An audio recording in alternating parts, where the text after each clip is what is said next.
دايما تحط نفسك كده بورقه وقلم اختبار بنسميه احنا اختبار الخمس اسئله الصامته. ايه اختبار الخمس اسئله الصامته؟ اول حاجه ان انت تسال نفسك كده وتجاوب في ورقه وقلم كده، تقول ان انا هقدر اعيش 6 شهور او 9 شهور او اب تو سنه كامله من غير دخل ثابت. يعني هل انا عندي قدره ان انا اسد التزاماتي واتعايش واعيش واصرف على نفسي واصرف على مشروعي واعمل كل حاجه لمده 6 شهور او سنه من غير ما يطلع لي منه دخل ثابت، او اكون باخد دخل ثابت يوازي الراتب اللي انا كنت باخده. تاني سؤال مهم جدا، تسال نفسك تقول انا عندي القدره، يعني عندي قدره ابيع نفسي وابيع خدماتي وابيع قدراتي ومهاراتي ولا لا. ودي حاول تجاوب عليها بمنتهى الصراحه، لان الاجابه هنا هتفرق معاك كتير قوي. تالت سؤال انت تساله لنفسك، هل بكمل وقت الضغط ولا لا؟ يعني انت مثلا لما بتحس ان انت مضغوط، تحس ان انت متغير، تحس ان انت عليك اعباء وعليك مشاكل وداخل في حوارات، انت برضو عادي بتقوم وبتعمل اللي وراك وبتشوف التاسك ليست بتاعتك وبتأدي مهامك، ولا بتكسل ولا بتفصل ولا بتطلب اجازه علشان تحل مشاكلك دي او تخرج بره المود ده؟ فده برضو سؤال مهم، لان صاحب المشروع في الغالب عنده ظروف ما عندوش ظروف، عنده مشاكل ما عندوش مشاكل، لازم كل يوم هيعمل اللي المفروض هو يعمل.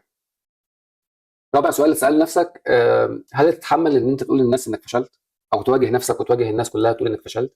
هل هتقدر ان انت تتحمل تبعات الفشل دي؟ يعني انت فشلت دلوقتي فهتقول والله انا فشلت ودي اسباب فشلي، هتعلم منها واخد تجربه اخرى، او استعد ان انا اخد تجربه اخرى، او اعمل هولد دلوقتي واستعد في حاجات معينه واسد ثغرات معينه لحد ما انا ادخل تجربه تانية. عندك القدره والشجاعه دي ولا لا؟ خامس سؤال بقى او اخر سؤال انت تساله لنفسك برضو في الجلسه الصريحه اللي بينها وبين نفسك دي، هتقول انت بتحب تتعلم طول الوقت ولا لا؟ يعني تسال نفسك سؤال، انت بتحب تتعلم طول الوقت وتتعلم من اي حد، وبتحب دايما تطور من نفسك وتخصص دايما وقت حتى لو 20 دقيقه، نص ساعه، ساعه كامله في اليوم ان انت تذاكر حاجه جديده، تقرا مقال جديد، تعرف ايه الجديد في سوق العمل بتاعك، تفكر في فكره جديده فمحتاج لها مهاره او اتنين فتقعد تتعلم شهر او اتنين او تلاته علشان يبقى عندك المهاره دي ان انت تطور بيها شغلك. لو اجاباتك دول 5 اسئله وخمس اسئله اقوياء جدا انت تسالهم لنفسك، لو اجاباتك على ال5 اسئله دي معظمها كانت لا، فغالبا انت محتاج شويه وقت. ما تسيبش دلوقتي الوظيفه وتفكر ان انت تعمل مشروع، او حتى ما تفتحش بزنس او مشروع دلوقتي بجانب الوظيفه، لانها حمل اكبر وقدره اكبر وعايزه مهارات اكبر بكتير، فانت في الغالب هتاجل القرار ده شويه. لو اجاباتك كانت نعم في معظمهم، فانت قادر ان انت تخش في بقيه التحليلات اللي احنا هنتكلم فيها في الحلقه دي، ان انت تخوض تجربه ان انت تبقى صاحب بزنس او تفتح مشروع جنب الشغل.